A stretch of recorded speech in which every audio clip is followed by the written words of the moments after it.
Thank you for joining us at Church Experience Online.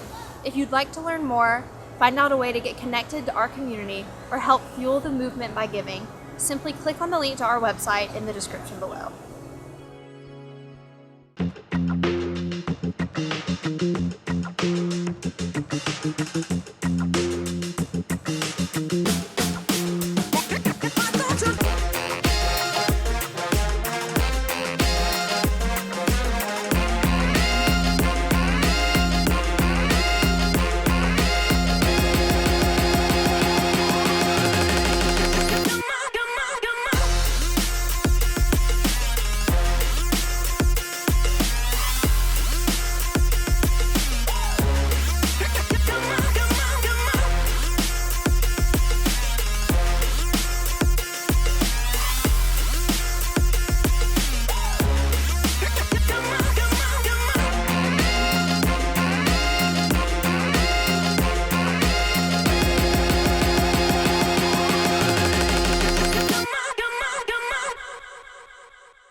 Empty promises. That's where we're going. And I'm really hoping that this new teaching series will be spiritually impacting for all of us.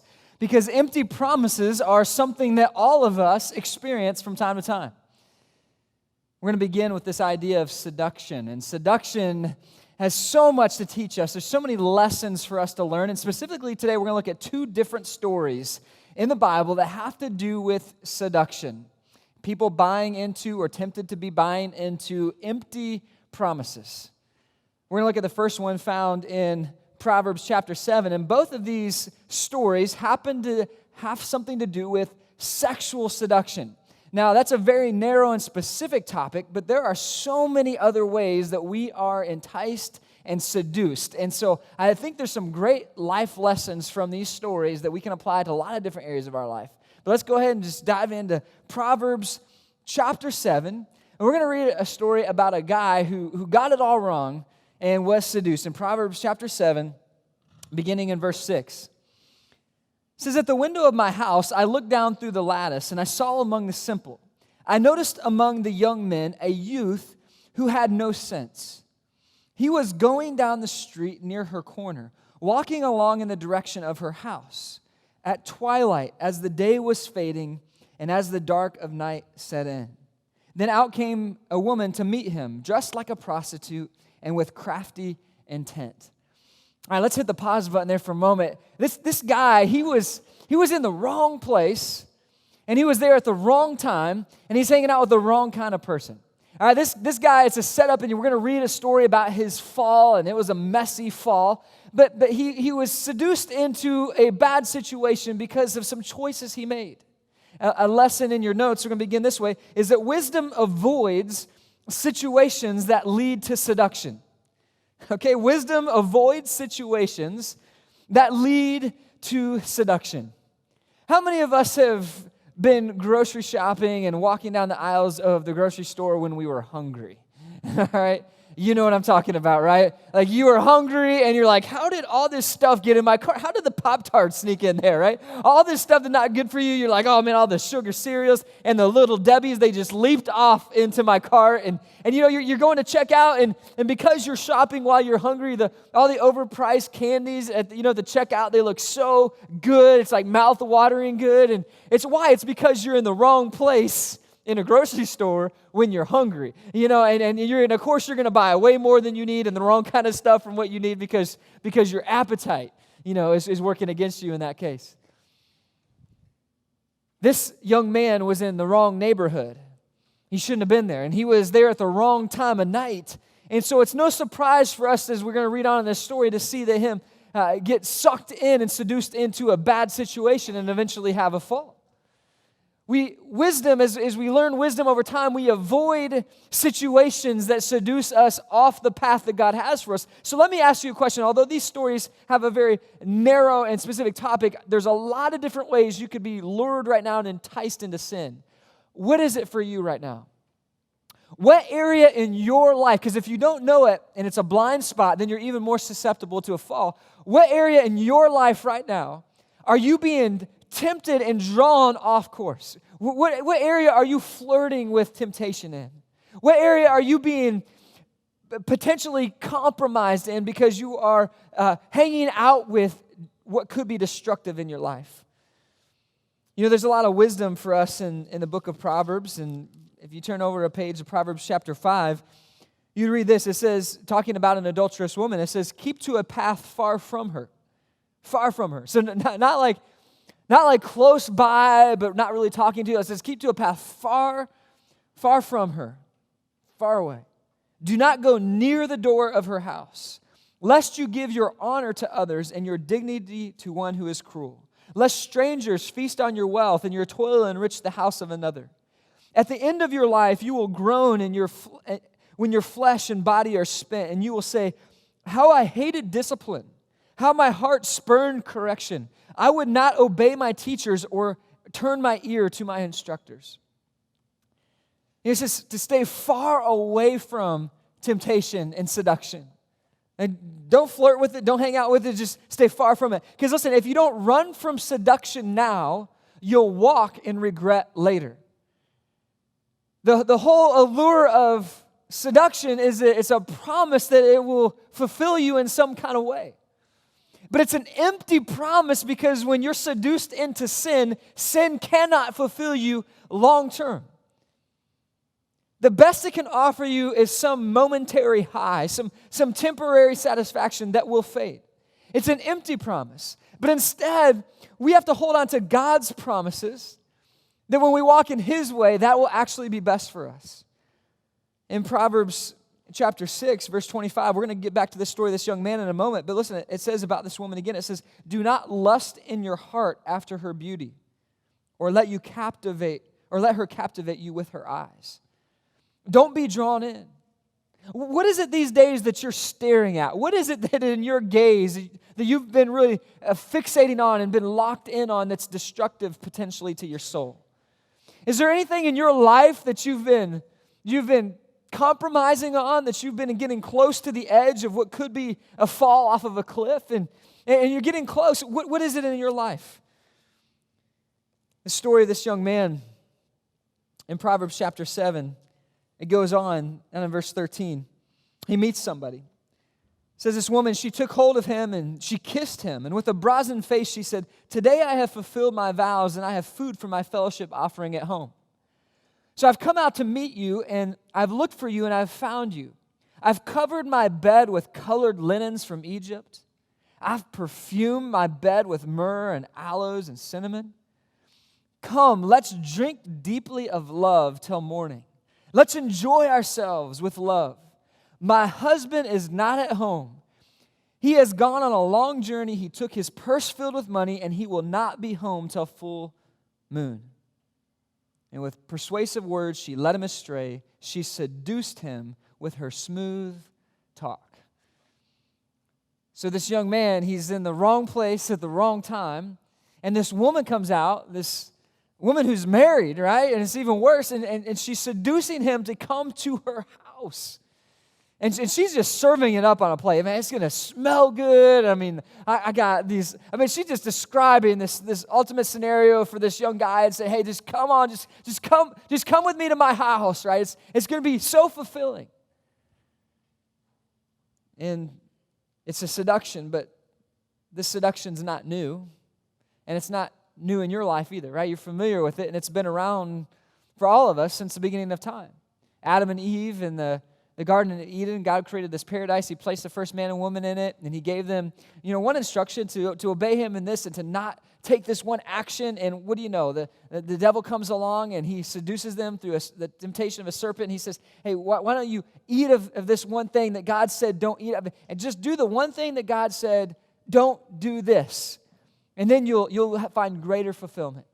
But it was an empty promise because they did bite into that temptation, and what happened? It injected this cancerous and toxic substance into the race of humanity called sin. And ever since then, sin has been destroying and unraveling the paradise that God created. And so it will happen in your life when you buy into seduction. And whatever it is that you're being tempted towards and pulled towards, wherever the current is sweeping you in your life in a direction that's not on center where God wants you, what's going to happen is that if you bite into that temptation, it's like it's like this corruptive, toxic substance in your life. It will just destroy, and it will not leave you fulfilled. How does this happen? Well, the devil, he's been doing this since the beginning of time, and he's really good at seducing us. 2 Corinthians chapter 11, verse 3, it says, "But I am afraid that just as Eve was deceived by the serpent's cunning, that your minds may somehow be led astray from your sincere and pure devotion to Christ." You have a genuine faith in Jesus. You want to find and follow him, right? You want to worship him. But you need to be aware of the fact that the devil is out to destroy God's work in you. And so you might have a genuine desire to really follow God, but if you're not aware of the fact that there's someone who's lying to you and trying to get you off of that path, then you're going to be easily seduced. In John chapter 8, Jesus is talking about this enemy of ours, the devil, who's trying to destroy God's work in us. And elsewhere in the Bible, it calls the devil a roaring lion, seeking whom he may devour. And Jesus says this about him. John chapter 8, verse 44. Jesus says about the devil that he was a murderer from the beginning, not holding to truth. For there is no truth in him. When he lies, he speaks his native language. He is a liar and the father of lies. So Jesus says, there is no truth in him. And that promise that he's feeding you, that you're hearing 24/7, I mean, you're hearing it through the media, you might be hearing it through a coworker, you might be hearing it through some other, we're just hearing it constantly. He says, those lies that you're hearing and buying into, like, they're empty promises. They're not fulfilling in the end. But you're going to keep going back to it, and you're going to keep going, because it promises, one more time, then you'll be fulfilled. My brother-in-law and I, we love to play basketball with each other. We only see each other twice a year. And so there's a lot of smack talk that goes on in those 6 months leading up to when we see each other. We get together and we finally get to play, and we get our game one-on-one going. And you know how it is. If you lose, well, what are you going to say? You've been talking about this game for so long. You're not going to say, okay, you got me. No, you say best out of 3. All right, let's play again. And if you lose 2 out of the 3 games, well, of course you're going to say best out of 5. And if you lose at best out of 5, best out of 7, right? Just one more. See, that's what happens. We get pulled in. One more time, one more taste of this, and then maybe that will be the thing that satisfies my soul. And it never does, because it's an empty promise. Sin cannot deliver on the satisfaction that God can deliver in your heart. Nothing can in this world. Only God can. And so when we are seduced into sin, like this young man is being drawn into, and we go down that path, whatever it is that you're being pulled into, that can destroy you over time. That's what sin does. But we're getting these messages all the time. We're hearing them from so many different directions. It's almost endless. It's like being looped in on that group text, that group message that you can't get out of, and it just keeps pinging your phone over and over. You're like, let me out of this thing. It's like we're surrounded by these messages all the time. And this young guy, he's being seduced. And let's look at this story one more time. In Proverbs chapter 7, down in verse 22. She's invited him to come over to her home. This woman who's married, she's invited him to have an affair and to sin against God. And he's tempted to go over. And it says, all at once he followed her. And you and I, on the outside looking in, we know what's going on and we know how bad this is. And we're like, dude, don't go, man. It sounds good, but it's bad. Like, don't go. We're like, time out, man. Come on. Like, you just kind of want to get into the pages here and be like, dude, let's sit down and talk. Man, just take a deep breath. Like, I know you're in this moment and you're in the wrong place at the wrong time. And this woman, and she's trying, but dude, don't do it, man. But it says that he does. All at once he followed her. Like an ox going to slaughter, like a deer stepping into a noose, till an arrow pierces his liver. Like a bird darting into a snare, little knowing it will cost him his life. Now then, my sons, listen to me. And whatever it is that you're being seduced into these days, whatever it is that you're potentially considering a compromise in your character, listen to God's words to us. My son, listen to me. Pay attention to what I say. Do not let your heart, begins in the heart, do not let your heart turn to her ways or stray into her paths. Many are the victims she has brought down. Her slain are a mighty throng. Her house is a highway to the grave, leading down to the chambers of death. Learn from this guy. You don't have to make the same mistakes that he made. You know, he was seduced into sin and it cost him everything, but you don't have to pay that price. You don't have to experience those consequences. Whatever sin you're flirting with these days, listen, take a step back. Take a deep breath. Call a time out. Like that's not going to take you where you want to go. All at once, I don't think when it says all at once he followed her, I don't think all at once means unexpected. Right? Have you ever heard people say this about something really dumb that they've done? Maybe you've said this. Come on, we've all said this before, right? But I didn't even see it coming. It just happened. You know, I don't know what happened. You know, we say these kind of things, but come on, really? I mean, if you break it down, really, I mean, this guy says all at once he followed her, but this was not unexpected. We saw this coming, right? He's in the wrong neighborhood at the wrong time at night, hanging out with the wrong kind of person. And what happened? Well, then all at once it happened. It just happened. I don't know, man. I don't know. It just happened again. We were hanging out and it just happened, or I was there and then one thing led to the next thing. And it's like, really? No, it didn't just happen. You should have expected that because you were being seduced and you saw the warning signs, but you blew through those. And here's the lesson in your notes. Gradual compromise grows into instant pain and problems. See, the pains and problems that come up in our life as a consequence to sin, they seem instant. They just happen, but they're a result of gradual compromise. One compromise of our character after another. Well, I just said that one thing I shouldn't have said. I just did that one action. I just went to that one environment that I shouldn't be. And it's just one compromise after another compromise. It was just a little white lie. It was just a little fudging of this or that, a little changing of that, a little maneuvering around what I knew was right. And one gradual compromise after the other, and you're blowing through the caution lights in your life, blowing through the red lights in your life, and that's going to lead to a collision. And listen, if you're blowing through the red lights in your life, it's eventually going to catch up with you like it did in a humorous way with this guy.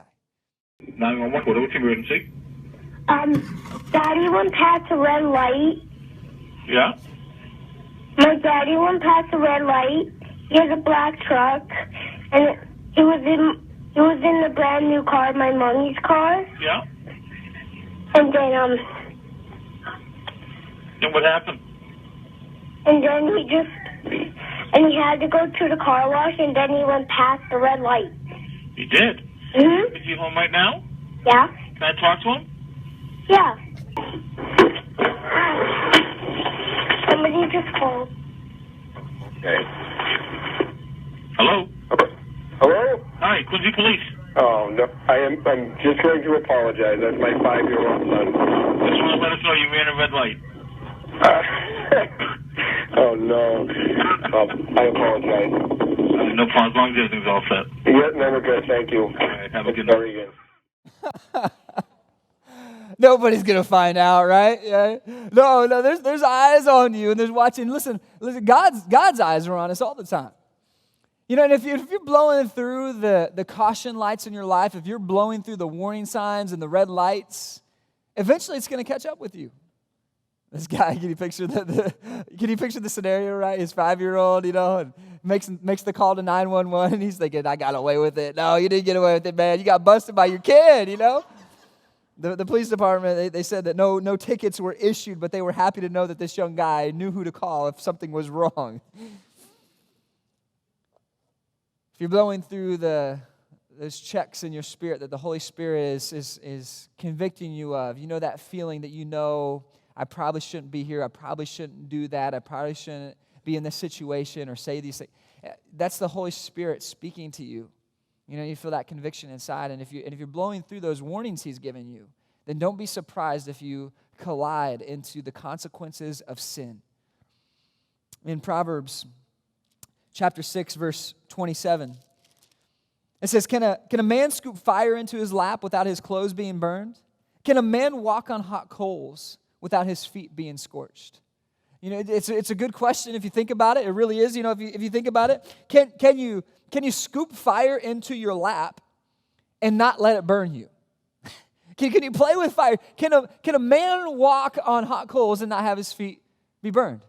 Well, you're thinking, sure, I've heard of that before, actually. There's some people that do that, right? You know, if you've heard about, some people will try this, and if you do it in such a way, then maybe you can get across the coals. Tony Robbins, he's a kind of a self-help motivational speaker. He had an event on June 23rd of this year in Dallas, Texas. There's 7,000 people in the arena, and he's doing his thing, unleash the power within you kind of thing. And part of his deal, that he has this fire walk that he does, and he gets people to overcome their fears by walking across hot coals. And the whole idea is that if you can get through fire, then you can get through anything, and it's a whole deal. And so he's having people do this, and they've done this before, but it makes the papers because something goes terribly wrong. And some people say the employees, they place the coals, too quickly or something like that. And some others say that, well, people were too caught up taking selfies as they were going across but something happened and 5 people were hospitalized.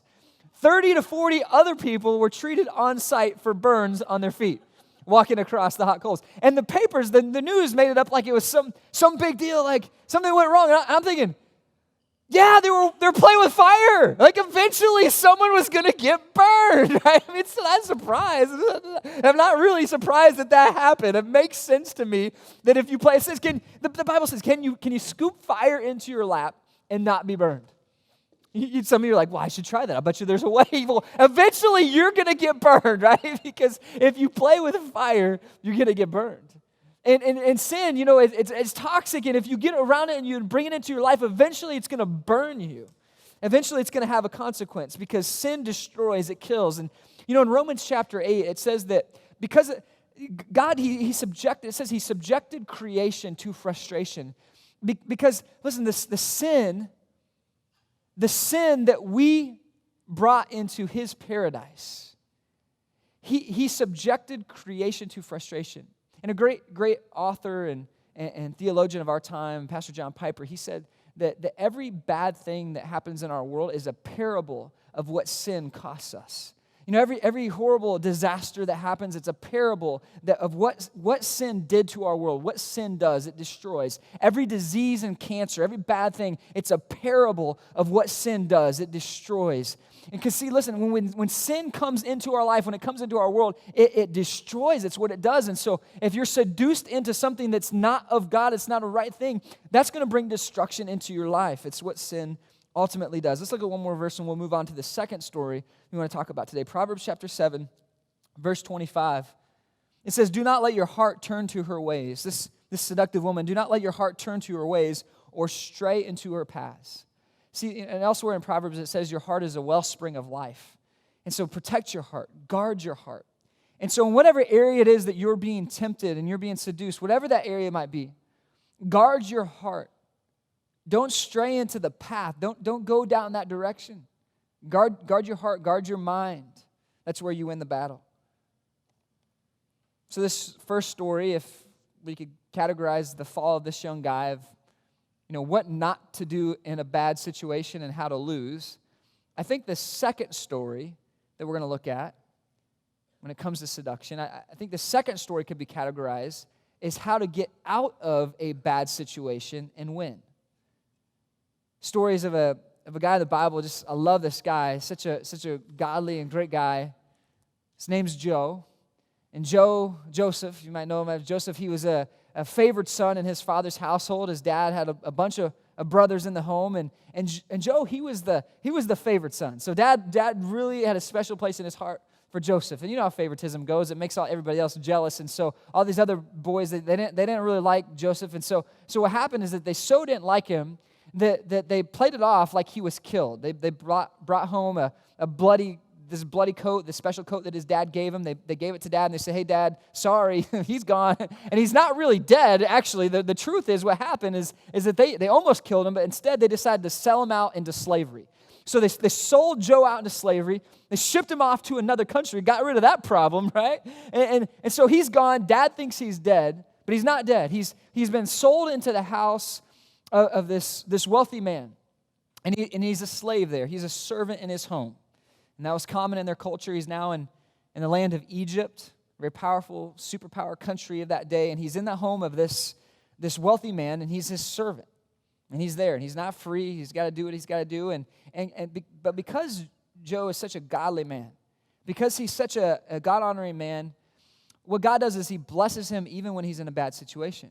And he starts to, because of his choices and God blessing him, he starts to gain favor in the eyes of this man Potiphar, whose home he's in.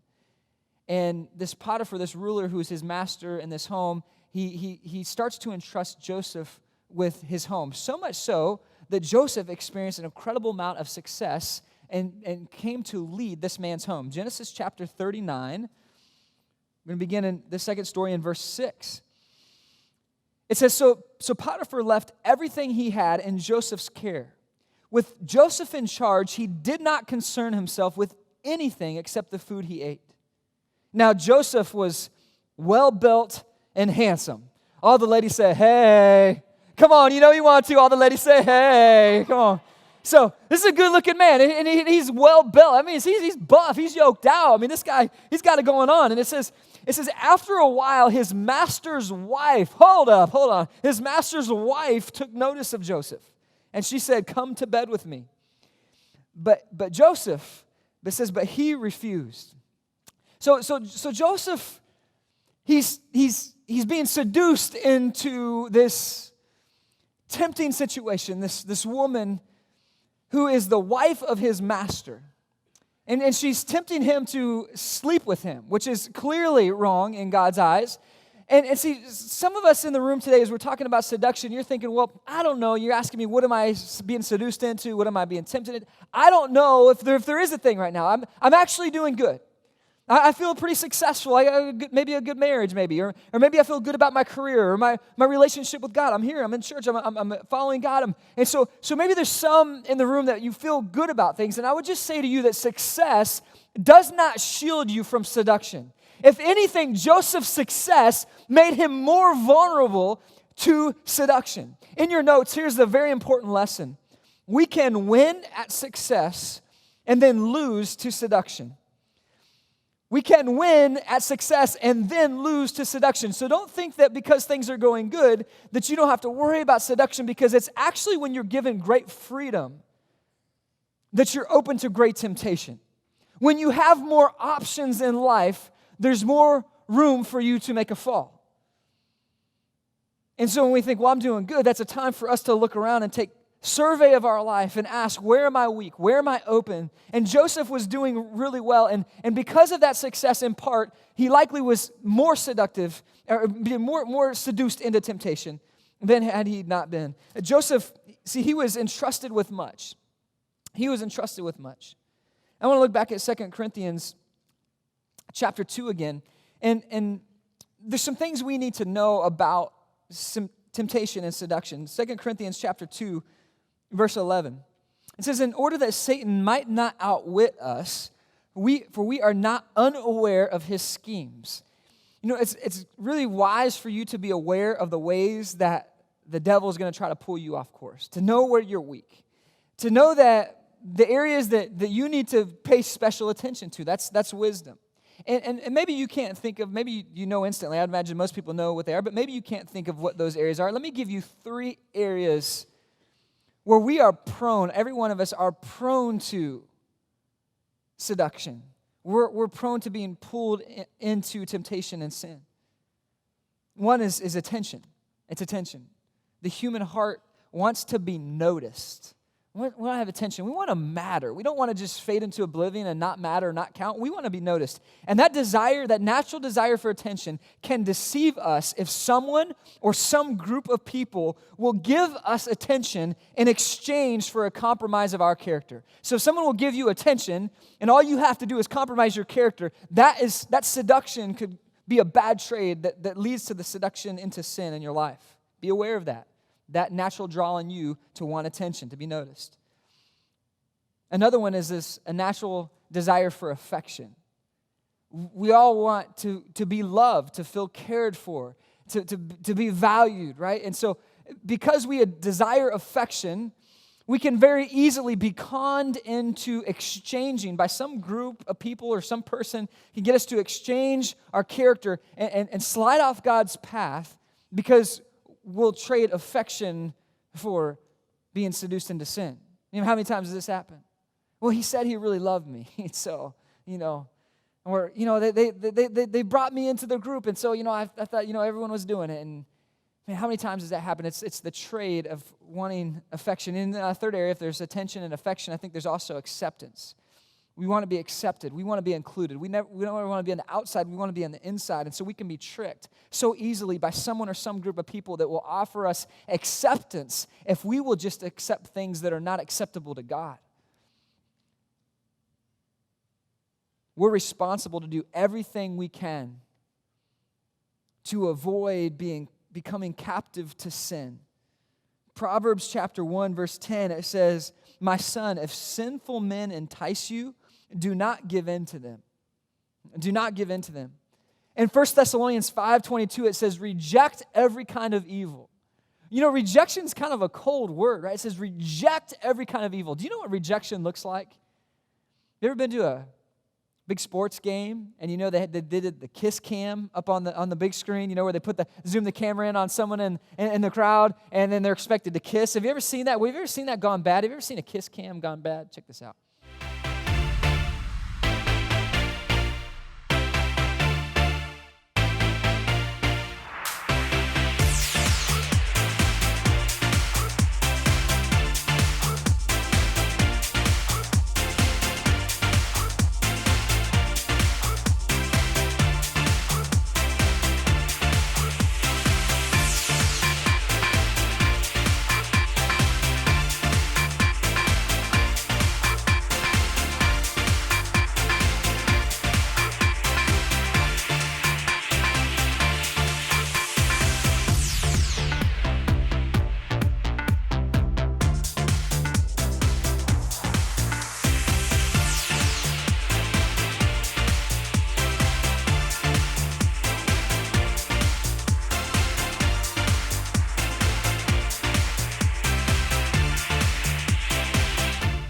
Aren't you just kind of cheering inside for that mascot, right? It's like, come on, man.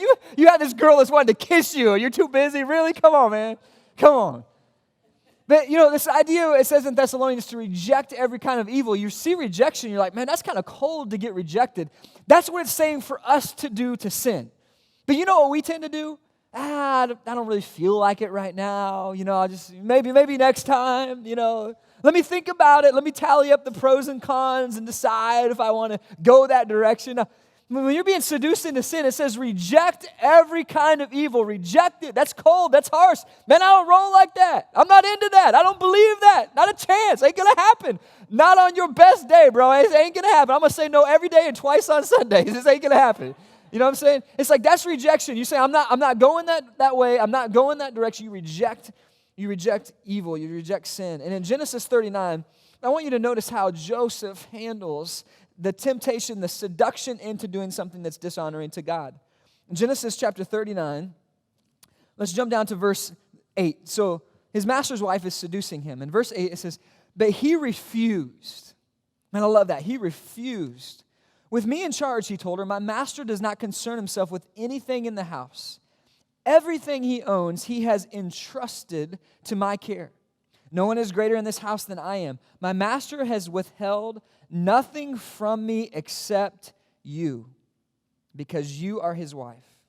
How then could I do such a wicked thing? And notice what he says here. How could I do such a wicked thing and sin against God? Not against you, not against my master, not against myself. How could I do such a wicked thing and sin against God? And though she spoke to Joseph day after day, so he's living in his house with this woman who's trying to seduce him day after day, he refused, again, I love it, he refused to go to bed with her or even be with her. So it's not like he said, I'm not going to the bedroom with you. He's like, I'm not going to be in the house with you, woman. If you're in the house, I'm going out into the field. If you're in the field, I'm going to the house. It says he wouldn't even be around temptation. This is a wise young man. He's putting boundaries. He's putting a gap, space between him and what is a seduction, what is temptation. And that's how he was winning at overcoming temptation. You know, we overcome seduction in part by shifting our mentality, by changing how we think about it. How could I do such a wicked thing and sin against God? He understood that this compromise was not just something that, he was choosing good over bad. It wasn't just like, I don't want to hurt my boss's feelings. I don't want to lose my job.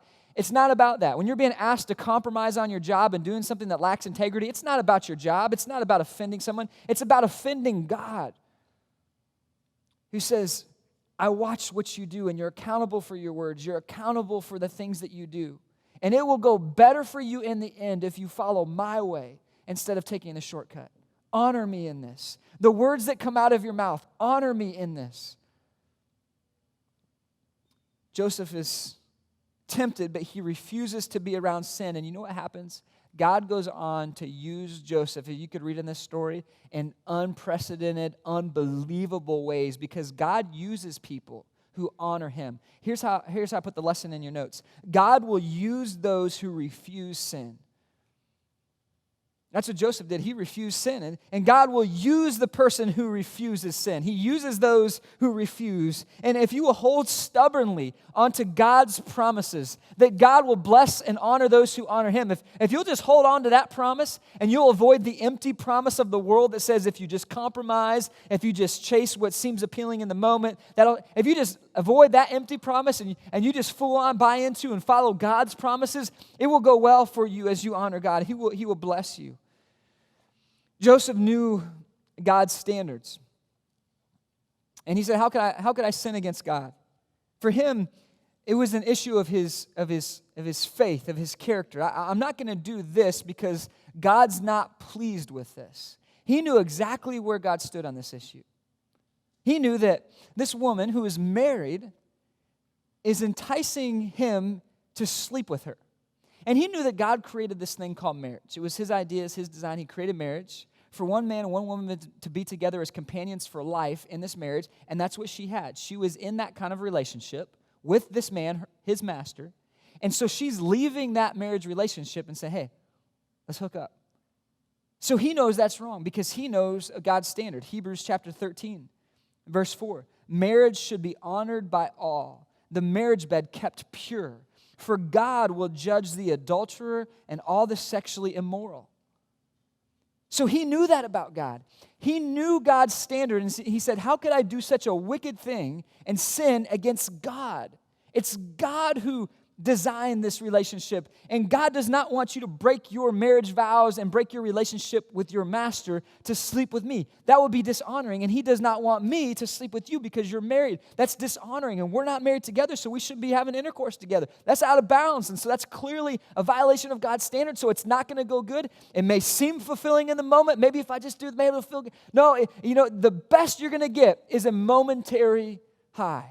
But then you're going to have to struggle through that long-term low that comes with consequence. The best you're going to get is a momentary satisfaction that will be followed by a long-term regret and guilt and shame. Now, I'm not going to go that way because that won't be pleasing to God. That's not God's way. That's not the best way. He was seduced into buying into the world's empty promise by this woman, but he said, that's an empty promise. That has nothing for me. I'm going to buy into God's promise because God actually did create intercourse and he created sexuality. Let's get raw and let's get real. God created it and he said it's a beautiful thing in this context with someone that you can love and trust and be together long term, and it's in this safe relationship, and a man and woman come together and can have children, all this stuff. Like, that's how God designed it originally. That was his creation. That was his plan. And this woman's saying, step outside of God's plan. Do it a different way. Why don't you come sleep with me? Joseph said, I'm not interested. He honored God in that. Genesis chapter 39, let's look back at this story one more time. Genesis chapter 39, jumping down to verse 11. So it happens, the moment of ultimate seduction. One day, he went into the house to attend to his duties. And none of the household servants was inside. So he's inside, he's working, he's getting his jobs done. And she caught him by his cloak, so she surprised him. She came up to him, she grabbed him by his cloak, and she said, come to bed with me. But he left his cloak in her hand, and he ran out of the house. When she saw that he had left his cloak in her hand and ran out of the house, she called her household servants. Look, she said to them, This Hebrew has been brought to us to make sport of us. He came in here to sleep with me, but I screamed. And when he heard me scream for help, he left his cloak beside me and ran out of the house. She's lying, straight up. Verse 16, she kept his cloak beside her until his master came home. And then she told him this story. That Hebrew slave you brought us came to me to make sport of me. But as soon as I screamed for help, he left his cloak beside me and ran out of the house. When his master heard the story, his wife told him, saying, "This is how your slave treated me." He burned with anger. So Joseph did the right thing, and he ran from seduction, and then something bad happened to him. Ultimately, if you read the rest of the story, Joseph gets thrown into a prison with the king's prisoners, and he's stuck in jail because of the good choice that he made. And I know what some of us are thinking in here right now. That's exactly what happens to me. Man, I make the right choice, and every time I make the right choice, the road is harder. It gets more difficult. It's not easy. I understand, because that is what happens a lot of times. Joseph made the right decision, and it had a short-term, disappointing consequence. But if you read the rest of Joseph's story, you read the rest of his life, it's unbelievable what God does. He's in the jail. He meets one of the king's attendants that's in jail with him that eventually gets restored to his position. And when he gets restored to his position, there's something that the king of Egypt, the Pharaoh, that he needs. And this guy's like, well, I know a guy, and he's in your prison, just so you know. And says, hey, bring Joseph to me. And Joseph comes and delivers on what the Pharaoh needed. And he sees all the wisdom in Joseph. And he's like, hey, Joe, hey, come on, why don't you roll with me? And I'm going to put you in my party. And so he elevates him to a position of leadership and authority, to a point where at one point in Joseph's life, he oversees, he's second in command over this entire country that he was brought into as a slave. Only God could have done something so spectacular to show off how God honors those who honor him. And maybe you're familiar with that story, but maybe what you haven't thought about before is how none of that would have happened. None of the success, none of the blessing would have happened had Joseph not said no to seduction. Because see, he said no to seduction, and he was thrown into jail, momentarily disappointed. And you have to think his initial thoughts must have been something like, man, why did this happen? I made the right choice, now I'm here. But at some point, that thought had to come in Joseph's mind. I'm captive in this jail, but I am free from the consequence of sin. I don't carry guilt that I did the wrong thing. I know in my heart I did the right thing. So I may have lost my job, but I did the right thing. And I feel good about that. I did the thing that honors God, and I don't have shame. My conscience is clear. I'm in this jail, but I'm free. And you don't want to be walking around through life free and walking around and captive to the consequences of sin. You want to walk around free regardless of the cost. You want to do the thing that honors God. Because in the end, God honors those who honor him. And he honored Joseph, and he blessed him because Joseph acted in a way that pleases God. I think that we're too slow sometimes to follow God and to flee from seduction. We flirt with it too much, honestly. And Joseph, I like what it says when she grabbed him and she grabbed his cloak and she says, "Come to bed with me." He left his cloak. He didn't even say, "Hey, give me that back." He's like, "See you later, I'm out of here." He ran. And so what's your advice when it comes to temptation? Run. That's it. That's just one word, run. And you're like, you don't got more for me? Nope, I don't. Run. When you're in a moment of seduction and temptation, run. That's what you can do. Everything and anything you can to free yourself. If you're an animal lover, you're going to especially appreciate this, but I think this makes a really good point. When you're stuck in a situation that's going to lead you into sin, you fight and do whatever you can to free yourself.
free, right? But how good does it feel to be set free from the consequences of sin? And Jesus came so that we can be set free from the consequences of a life of sin. He doesn't want you to be dominated by sin, and you don't have to be. He came to put sin to death in us. And he says, run from temptation. Run from seduction. Don't let it have power over your life. But if you don't run from temptation like Joseph did, you're going to fall into sin. That's the final lesson in your notes. Maybe you want to write this down. When we don't run from temptation, we fall into sin. It happens just about every time. When you don't run from temptation, you fall into sin. Where are you being tempted at these days? What is the devil lying to you about? What empty promise is he holding out? Hey, if you just bite into this, I got something for you. If you'll just do this, then... No, it's an empty promise. You're going to bite into that thing and realize there's nothing in here for me. Because it's an empty promise. You know what you do when you're faced with an empty promise from the world? Go back to God's promise. Go back to God's promise. Think about God's promises in His Word. I'm a faithful God. I am faithful and I am for you. And I love you and I will empower you and give you strength. He says no temptation will overcome you. There's no temptation that's stronger than God in you. There's no temptation you can't stand up against. He promises to give us power, to give us love, to give us self-discipline. Whatever it is that you're being seduced by, you're saying, man, the current is so strong. I feel pulled and seduced into this direction, and I don't know if I can overcome it. You can overcome it. Hold on to God's promises. Before you bite into another empty promise of the world, before you go back one more time, listen, stand strong in God's promises and overcome it. Don't stand around and flirt with that thing. Man, run from it. Because if you run from temptation, you can stand against sin. But if you don't run against temptation, you're going to fall into sin. It's not what God wants for you. It's not what He wants. Overcome. Overcome seduction. Live for Him. Well, we hope you enjoyed the teaching. And we also hope you'll be able to apply what you learned to your everyday life. And again, if you want to find out more about us, find out ways to get connected, or start giving financially, simply click on the link in the description below. Thanks again for stopping by, and we hope to see you in person soon.